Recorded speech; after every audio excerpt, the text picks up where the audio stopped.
ఒక్క శివాలయంలో మాత్రం ఒక నియమం ఉంటుంది. పగటి పూట అంతా శివలింగం ఒక్కటే ఉంటుంది దర్శనానికి యోగ్యంగా.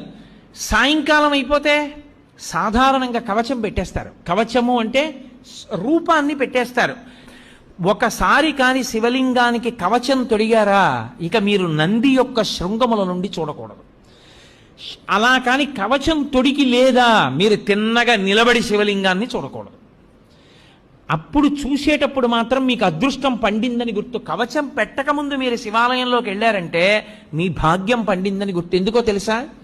ఈ సమస్త ప్రపంచమునందు కేళి చేసే శివస్వరూపం దర్శనం అవ్వాలంటే నందీశ్వరుడికి ఆయన ఇలా ఉంటే మీకు ఎడం పక్కన నంది ఉండేటట్టుగా వచ్చి మీ ఎడం చేత్తో ఆయన యొక్క పృష్ఠభాగంలో అవయవాన్ని ఒక్క లిప్తకాలం పట్టుకోవాలి.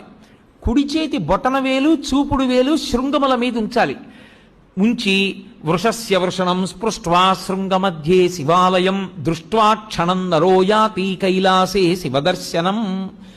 ఇలా పెట్టి తర్వాత ఎడం చేత్తో పట్టుకుని ఒక్కసారి ఇలా నొక్కి వదిలేయాలి. అలా నొక్కి వదిలినప్పుడు ఆయన ఊపిరి అని ఆగుతుంది. ఆయన ఊపిరిలో సయ్యాటలాడుతుంటాడు ఊయలలో శివుడు. ఆ ఊయల ఆగుతుంది. ఆగినప్పుడు ఆ శివలింగాన్ని ఒక్కసారి చూసిన వారెవరో వాడు కైలాసమునకు వెళ్ళి పరమేశ్వర దర్శనం చేశాడని వేస్తారు ఖాతాలో.